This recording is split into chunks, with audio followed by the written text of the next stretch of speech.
Assalamualaikum warahmatullahi wabarakatuh. Saya Bella Yolanda 46 akan menjelaskan sedikit mengenai statistika. Apa itu statistika? Statistika merupakan suatu data yang digunakan untuk mengumpulkan, meringkas serta mengkaji data penyelidikan yang berupa angka dari suatu kejadian. Dalam mengaplikasikan statistika terhadap permasalahan sosial dimulai dari mempelajari populasi.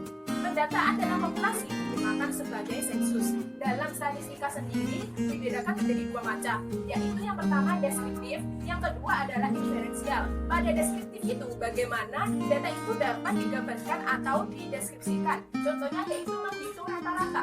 Data yang kedua yaitu inferensial. Inferensial yaitu pemodelan data dan melakukan pengambilan keputusan berdasarkan analisis data. Contohnya yaitu pengujian pada hipotesis. Metode pada statistika ada dua macam atau dua jenis ini.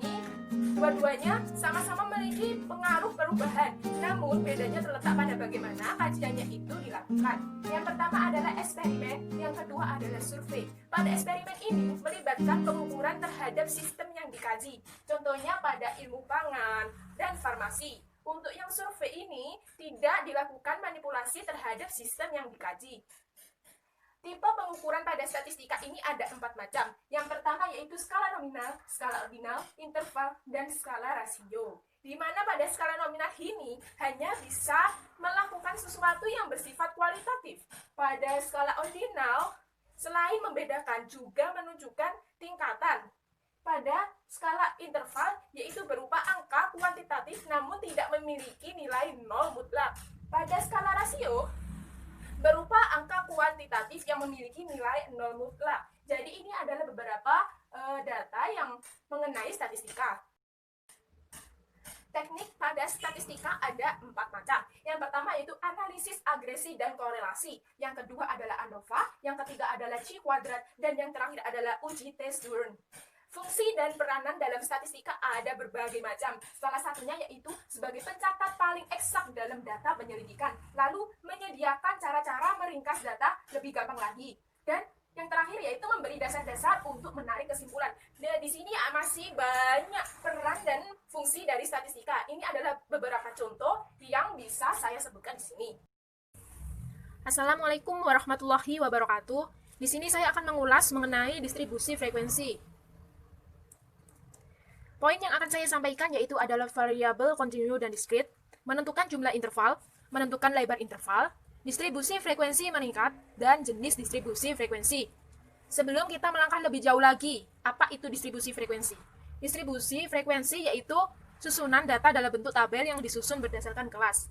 Pada saat merangkum sejumlah besar data mentah, seringkali berguna jika kita mendistribusikan data-data tersebut ke dalam kelas atau kategori data serta menentukan banyaknya individu atau anggota dari masing-masing kelas.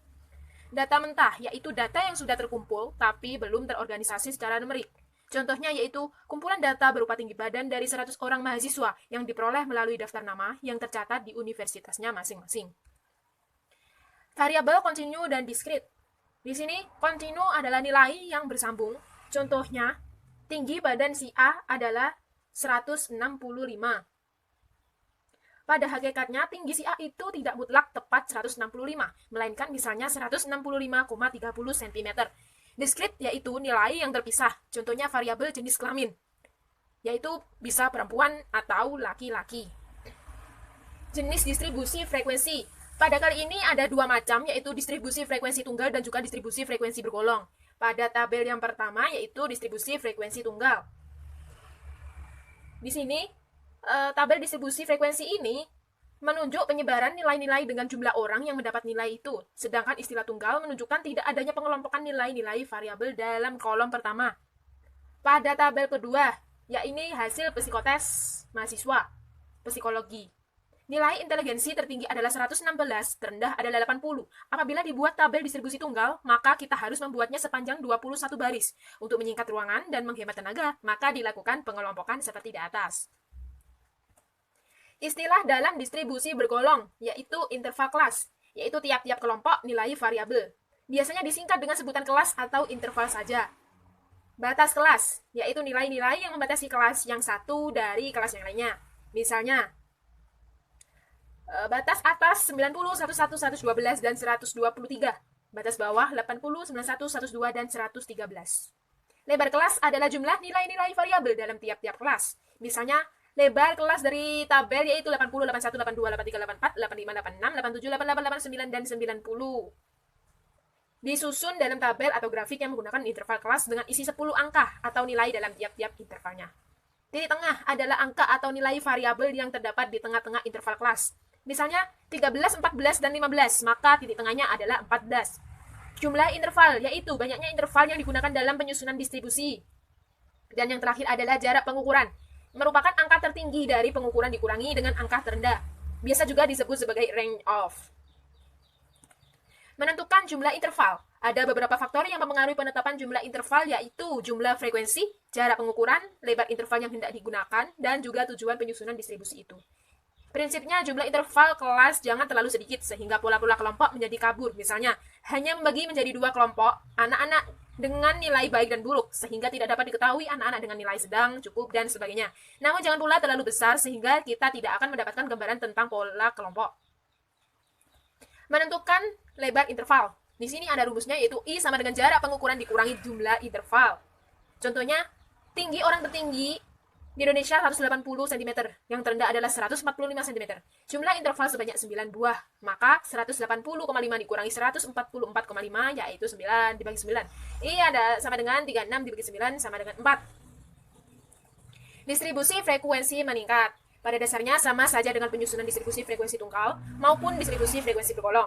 Bedanya dengan penyusunan kedua distribusi itu ialah menambahkan suatu kolom lagi yang memuat frekuensi meningkat. Contoh di sini adalah berhitung 72 siswa, murid laki-laki di kota Yogyakarta. Banyaknya anak yang mendapatkan sesuatu nilai ke bawah. Mereka yang mendapat nilai 6 ke bawah misalnya, jumlah ada 45 orang. Sedangkan mereka yang mendapat nilai 7 ke bawah, jumlahnya ada 68 orang. Baik, itu mengulas mengenai distribusi frekuensi. Apabila saya salah kata, mohon maaf. Wassalamualaikum warahmatullahi wabarakatuh.